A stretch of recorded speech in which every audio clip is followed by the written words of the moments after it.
Agora 9h17, a Jovem Pan fecha hoje a série de entrevistas com os pré-candidatos ao governo de São Paulo. A gente recebe hoje aqui no estúdio o agora já candidato, né? Agora candidato pelo Partido Novo, Rogério Schecker. Tudo bem, Schecker? Bom dia. Tudo bem, Vitor. Bom dia a todos, bom dia aos ouvintes. Obrigado por me ter aqui. Super legal essa iniciativa de vocês para trazerem à tona o que cada um pensa. Pois é, participam da entrevista o Joseval Peixoto aqui comigo, professor Vila, Denise Campos de Toledo e também a Vera Magalhães, que já está por aqui. Eu convido você a participar da entrevista também pelo Twitter. A nossa hashtag é Schecker na Jovem Pan. Você interage, participa com a gente aqui do Jornal da Manhã.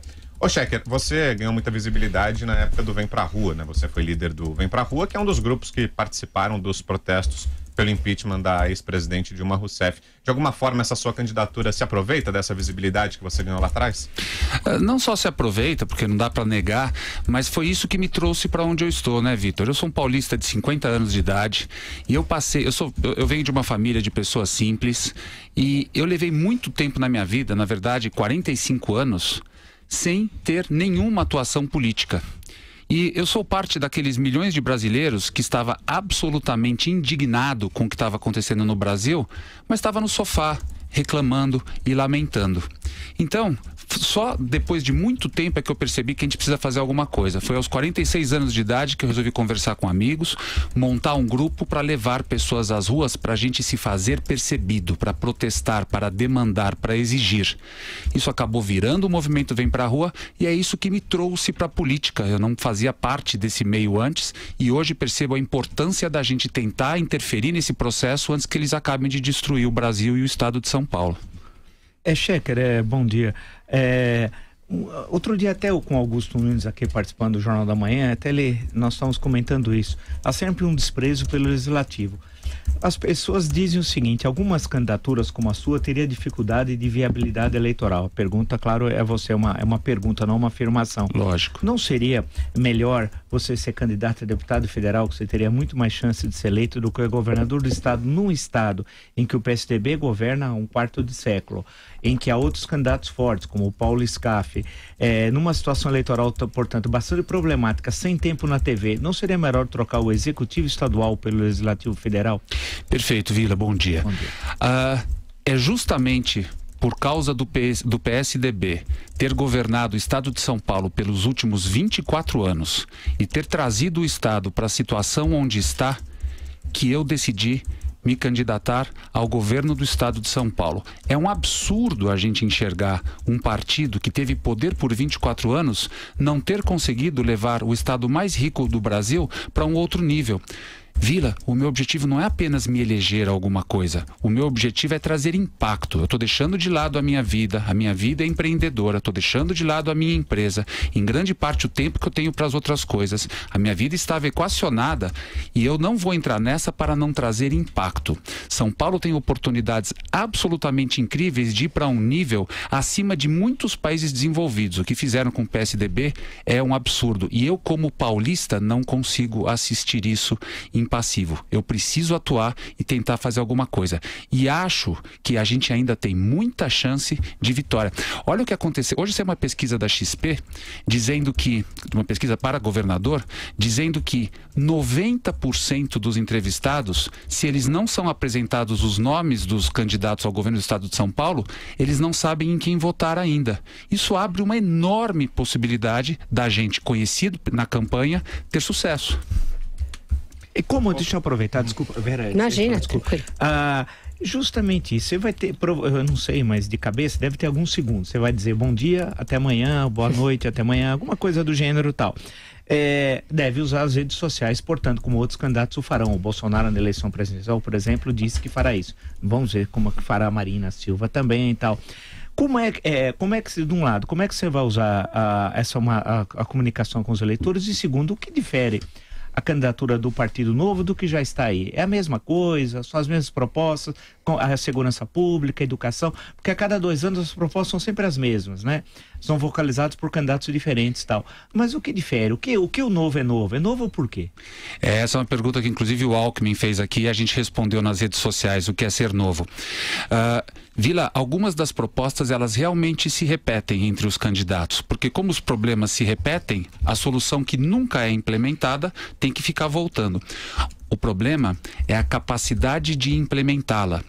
Esses políticos do governo, da velha política, eles estão fazendo as coisas há muito tempo. Que jeito é esse? Eles chegam durante a campanha, recebem doações depois em troca de favores, fazem coligações que depois têm que ser pagas com cargos e com poder, estão interessados em ser eleitos para outros cargos e a sociedade nunca é o objetivo. Se a gente faz uma campanha sem toma lá da cá, sem troca, sem fazer coligações apenas para tempo de TV e não está preocupado única e exclusivamente em virar presidente da República, a gente pode usar esse orçamento do Estado para o que precisa. A gente pode comprar briga com as minorias organizadas e barulhentas que estão impedindo que sejam feitas as coisas certas, porque as pessoas que estão no poder estão com medo de enfrentá-las. Se ele tem que ser reeleito, se ele tem que ir para outro posto, ele passa a ser ameaçado por essas minorias. A nossa forma de fazer política é completamente diferente. São alianças com a sociedade e não com os outros políticos. Isso é ser novo. Por falar nisso, novo, ontem você disse numa entrevista que o João Dória prestou um grande desserviço ao novo na política, à renovação política, ao deixar a prefeitura em pouco tempo. E você foi retorquido por um dos integrantes do Partido Novo, Felipe Sabará, que é secretário daqui da prefeitura, e manifestou apoio ao Dória. O Novo tão pequeno já tem alas, já tem facções, já tem seções, como é que é isso? O Felipe é um filiado ao Novo, imagino que ele compartilhe dos princípios do Novo. E cada um é livre para expressar o que quer. O partido é um partido democrático, onde cada um expressa.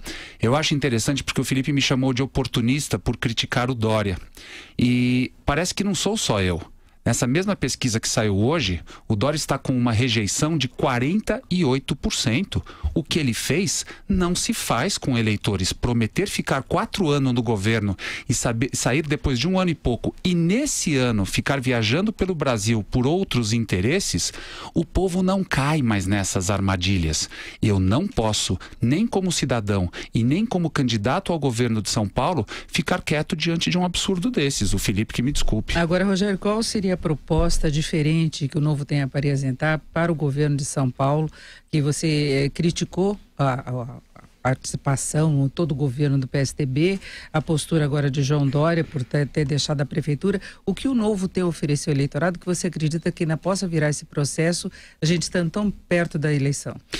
Olha só, Denise, o PSDB nesses 24 anos, ele criou uma máquina no governo. E é uma máquina extremamente eficiente para reeleger os políticos deles, tanto que eles estão há 24 anos. Não é uma máquina eficiente para entregar serviços de qualidade para quem mais precisa. A nossa primeira ação será entregar todos os órgãos e secretarias para pessoas profissionais, competentes e íntegras, e não para dirigentes de partidos, entregar uma secretaria para um partido, para ele ocupar como ela bem quiser. Isso é a velha política. Estão aí Dória e Márcio França competindo para mostrar quem consegue fazer mais coligações. Eles argumentam que isso traz governabilidade. Balela, isso traz dívida para ser paga depois no governo com cargos. Se eles não conseguem ter o controle das suas secretarias porque entregam para outros partidos, o mandato não é mais deles. Nem que eles queiram, eles vão conseguir implementar as promessas eleitorais deles. Nós queremos renovar absolutamente tudo isso, trazer profissionais competentes e íntegros. Nós queremos acabar com os privilégios. Nós queremos fazer com que essa máquina comece a fazer alianças com a sociedade, em diálogo aberto. E esse diálogo aberto, Denise, só pode ter com a sociedade quem não tem rabo preso. Quem tem rabo preso não pode falar nada contra a Assembleia Legislativa, não pode falar nada contra os outros partidos. Eles estão todos macomunados e esse rabo não está só preso, ele está todo entrelaçado. Um levanta, todos levantam. Resultado, continuidade para sempre. A gente quer mudar tudo isso. Esse discurso é válido aqui em cima. Realmente você tem razão. Agora, você que é um homem da alta cúpula das finanças do mundo, conforme está na sua biografia, como é que você pretende penetrar na periferia de São Paulo, no povão? Então, Josival, eu, apesar de não ter estado na política por maior parte da minha vida, nos últimos 4 anos, ao desenvolver e liderar o movimento Vem Pra Rua, a gente tem conversado com todas as camadas da sociedade, em vários lugares do Brasil inteiro. Lembre-se que em março a gente conseguiu participar de uma manifestação que foi a maior manifestação da história do mundo, quando a gente olha para as manifestações políticas. Sim, mas havia uma religiosas. bandeira. Agora você acha que você é essa bandeira? Jamais eu serei a bandeira sozinho, porque ninguém faz nada sozinho. Não fiz isso. Isso é do Tuta. Isso aí é uma frase do nosso diretor, Antônio Augusto Amaral de Carvalho, que escreveu um livro, Ninguém Faz Sucesso Sozinho. Eu concordo totalmente com ele. É uma pretensão a gente achar que faz as coisas sozinho. Eu sempre tenho um time perto de mim, e no caso do Vem Pra Rua, não era só eu o líder, nós temos pessoas participando disso. E nesse período, Joseval, a gente conseguiu conversar com todas as camadas e ver as necessidades das pessoas. É interessante, as pessoas têm o Partido Novo como um partido que tem tendências para deixar as coisas andarem pelo mercado, pela liberdade, pela oportunidade. Agora, nós estamos, com o nosso plano de governo, inserindo aspectos sociais em todas as secretarias e em todas as atividades. Essa inserção do desenvolvimento social, não apenas num lugar, mas em todas as áreas, o social na educação, o social na saúde, o social na segurança, vem desse contato que a gente teve nesses últimos anos com o povo, com o povão. Foi uma experiência muito rica. Shekhar, desculpe, Denise, concretamente, você falou que ia querer melhorar os serviços, falou que tem minorias que impedem a mudança. Concretamente, tem assim 2 exemplos do que a sua proposta é melhor concretamente do que a do PSDB, do PSB, do MDB, assim, em termos de serviços. Você falou que eles instrumentalizam as secretarias, mas isso nós sabemos.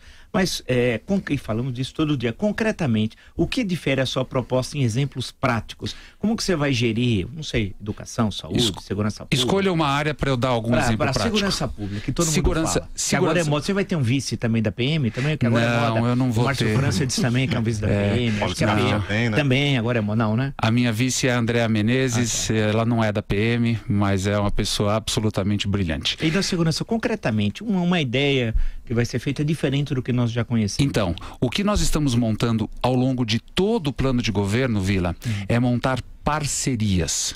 E essas parcerias, elas vão acontecer com 5 tipos de parceiros: sociedade civil organizada, governo federal, municípios, indivíduo e iniciativa privada.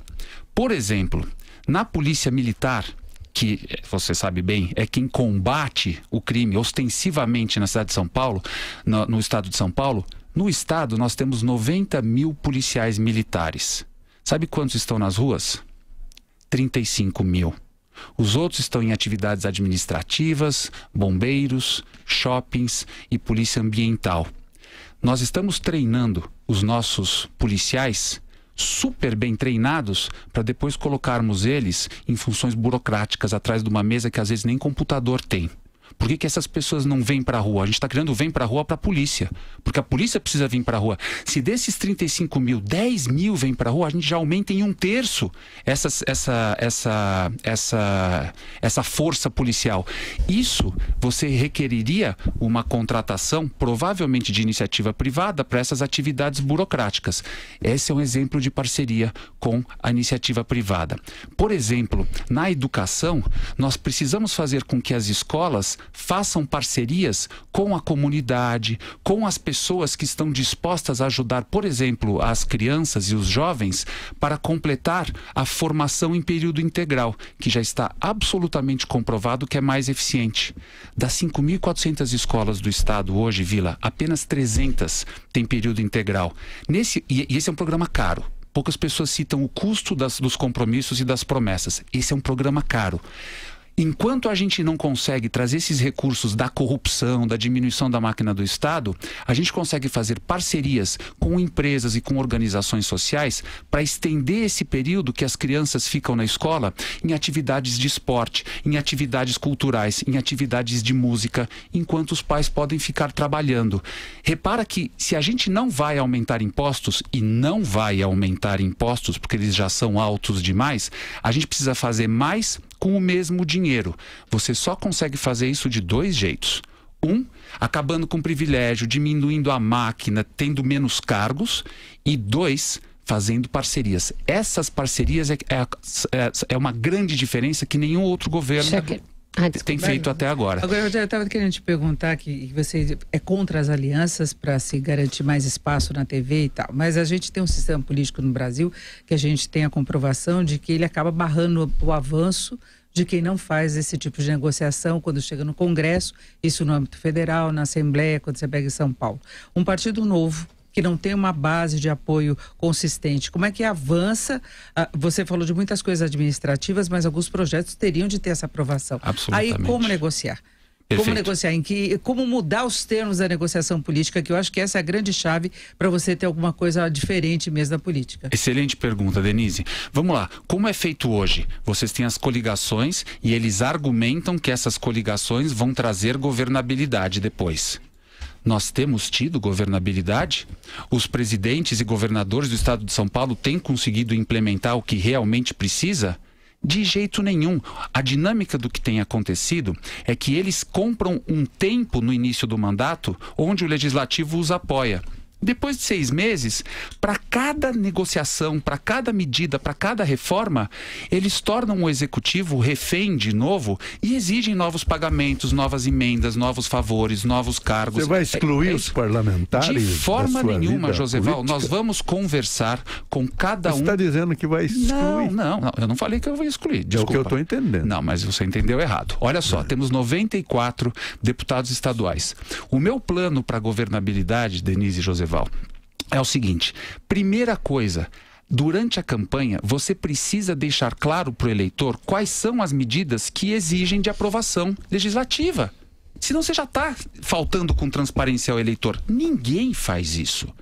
Ao assumir, dado que você foi eleito baseado em medidas que todo mundo sabe que exigem aprovação legislativa, cabe ao governador ir conversar com todos os deputados estaduais, os 94 de todos os partidos. Depois de assumir, você não deve ter mais partido. Você está governando. Dizer o quê? Não apareçam na minha vida. É não, senhor. Não, de forma nenhuma. Nós vamos ver quem está disposto a implementar as medidas legislativas necessárias para a gente entregar aqueles serviços. Se, no pior caso, ninguém conseguir ou tiver interesse em fazer aquilo, só resta ao governador apelar à sociedade. Ele tem que falar com a sociedade para falar: aquelas promessas que foram feitas, aqueles compromissos, não estão tendo eco com a Assembleia Legislativa. Você citou na pergunta anterior do professor Villa 4 vezes Vem Pra Rua, que é o nome do movimento que o notabilizou a partir das jornadas ali de 2014 e o impeachment da ex-presidente Dilma Rousseff. Eu queria saber, o Vem Pra Rua vai servir como uma catapulta eleitoral para você?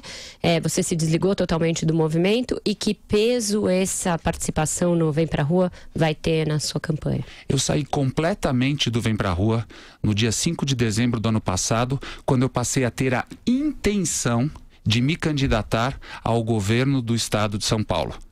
Nós temos uma regra dentro do Vem Pra Rua que foi criada com a minha participação. Eu vou falar nós para sempre, porque esse movimento está no meu coração. Então a gente acaba cometendo esses atos falhos.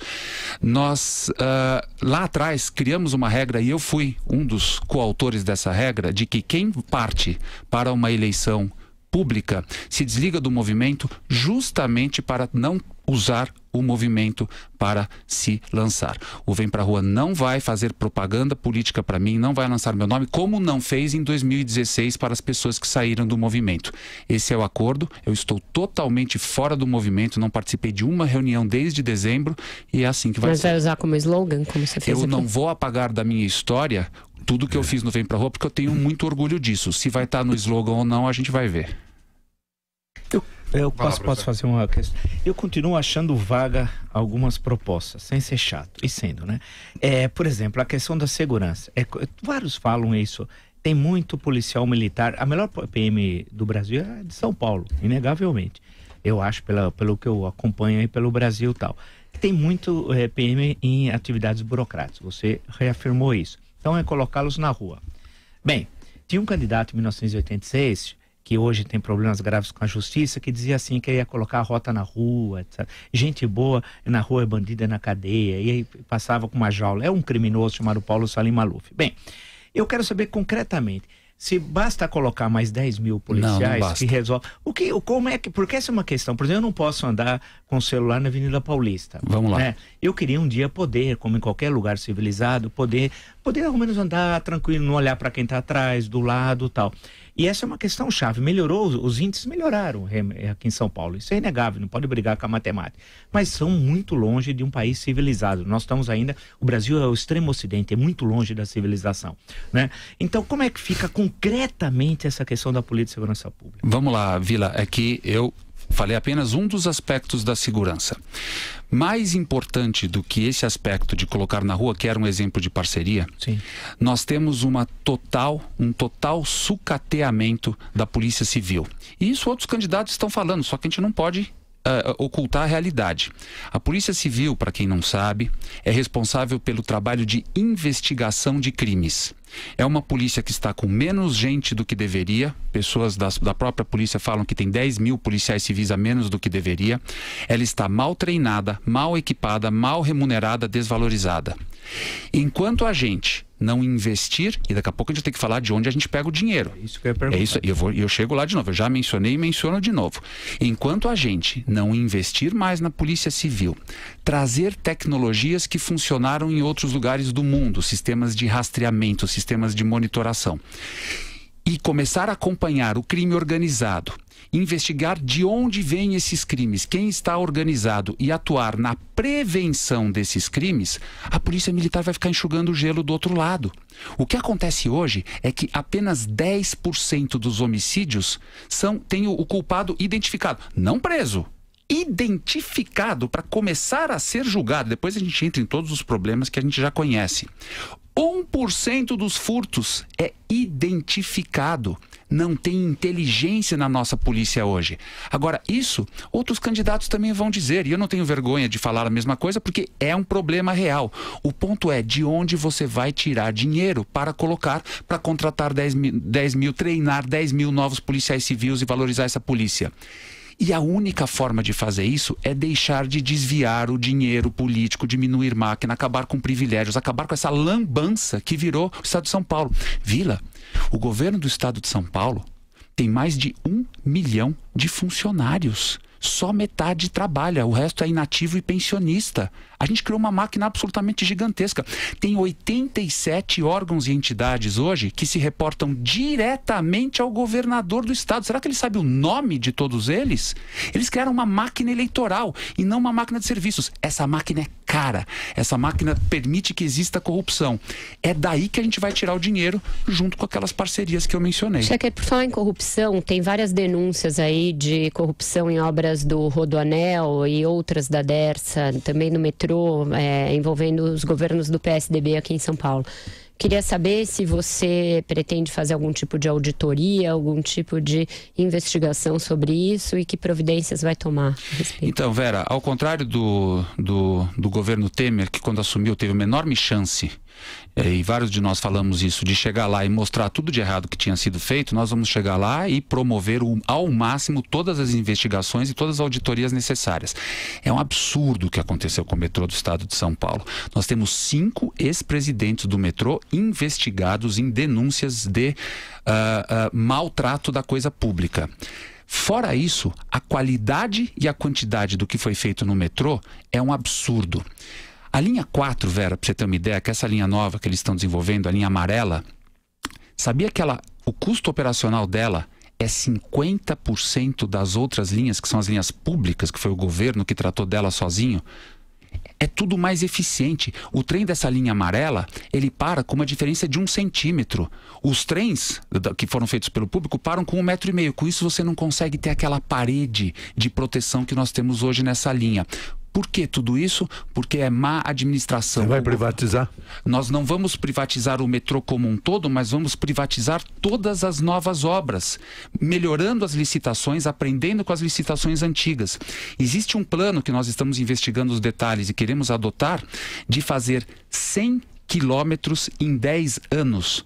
Até hoje, na história do governo do estado de São Paulo, foram feitos 90 quilômetros no metrô. Dá para fazer mais 100, duplicar em 10 anos. Agora, você só consegue fazer isso em parceria, nesse caso, com a iniciativa privada. A linha 4 é uma das linhas, é a primeira linha que foi privatizada. Funciona muito melhor. E você já fez um estudo, Cheque, para saber, porque você está fazendo uma afirmação que vai enxugar o Estado, vai tirar 250 mil já que tem 500 mil. Metade você vai botar na rua. Não. Essa frase e esse número são seus, Joseval. Você falou que tem 500 mil e que é muita gente. Eu falei que tem mais de 1 milhão. Mais de 1 milhão. Que metade trabalha. Então, se a outra metade que não trabalha, você vai pôr na rua? Não, eles já estão. Eles são inativos ou pensionistas. Mas ter direito adquirido, eles vão continuar recebendo. Eles vão continuar recebendo. Isso que eu queria saber, você já tem um estudo para saber como você vai limpar esse povo? Joseval, isso a gente tem que deixar de contratar tantas pessoas, a gente tem que eliminar uma boa parte dos comissionados, que é algo que você pode fazer imediatamente. A gente não vai desrespeitar as leis. Agora, se a gente começa a colocar o governo nos trilhos, e eu não prometo fazer isso em 4 anos, porque é impossível consertar todos esses problemas em 4 anos, a gente daqui a 4, 8... A mesma coisa é a segurança, chefe. A segurança está no PCC, que está comandando o crimilamento de Santo Anastácio. Que precisa de inteligência. Joseval, precisa de inteligência para combater um PCC. Mas seria federal, porque tem que mudar a execução do processo. Não, a inteligência não é federal, Joseval. A inteligência é do governo do Estado de São Paulo. O processo de execução é federal, você não vai mudar. Mas se eu evito crime, eu não chego nem no processo. Número 1. Número 2.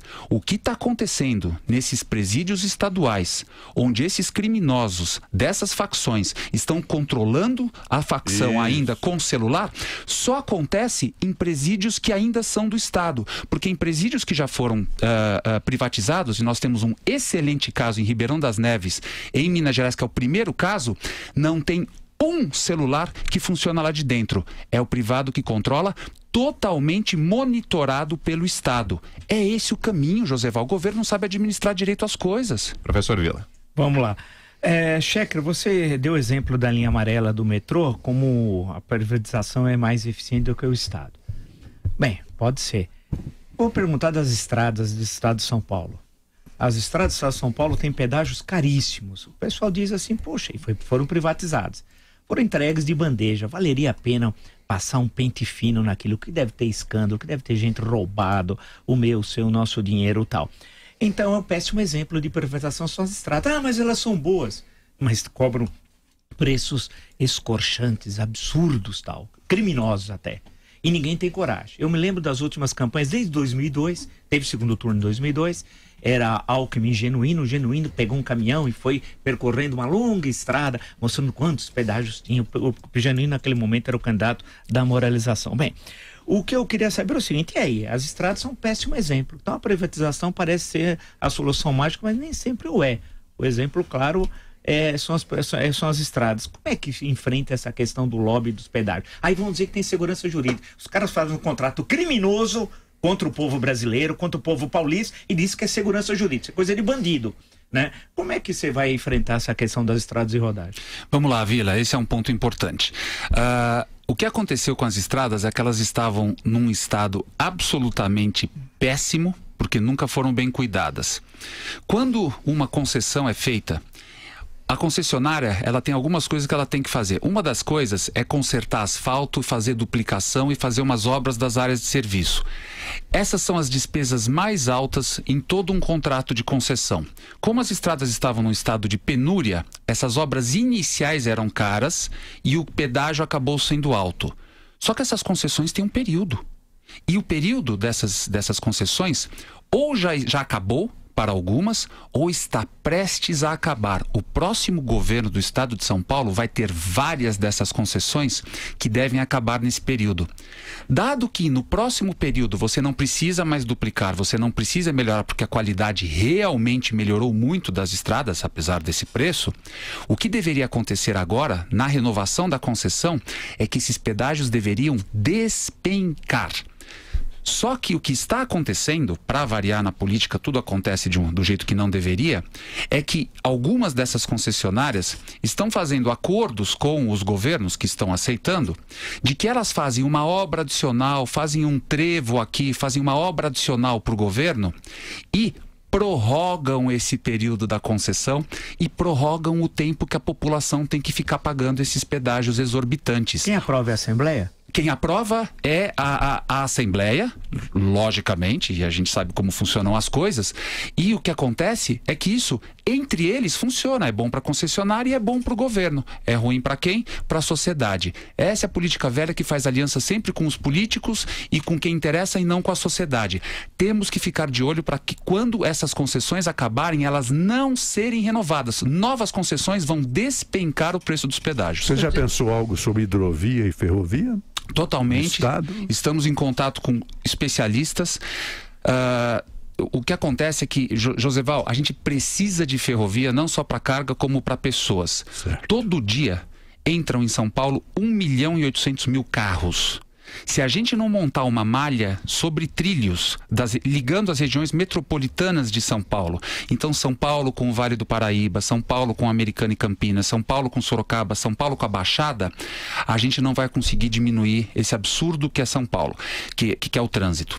E a gente precisa fazer isso através de ferrovias. Hidrovias, então, é muito mais eficiente. A gente já tem alguns exemplos no Brasil, no norte e na Bacia do Paraná, onde isso está começando. O nosso Rio Tietê, que vai bater no Paranazão. Exato, a gente precisa então primeiro começar com outro assunto muito polêmico, que é a limpeza desse rio, montar as eclusas necessárias para tornar esse rio navegável. Antes disso e muito mais rápido, a gente precisa montar uma malha ferroviária ligando regiões metropolitanas no estado para desafogar o trânsito nas rodovias. Chequer, de acordo com as pesquisas, hoje haveria um segundo turno em São Paulo e ele seria disputado entre João Dória Júnior e o Paulo Scaff. Nenhum candidato gosta de responder isso, mas o eleitor precisa saber, pragmaticamente, as chances que cada um tem. Digamos que as pesquisas estejam corretas e que você não vá ao segundo turno. O que seria a posição do Partido Novo? É apoiar algum candidato, caso o seu candidato não esteja no segundo turno, ou é se manter purista e sem alianças? Olha, isso vai ser uma decisão do partido.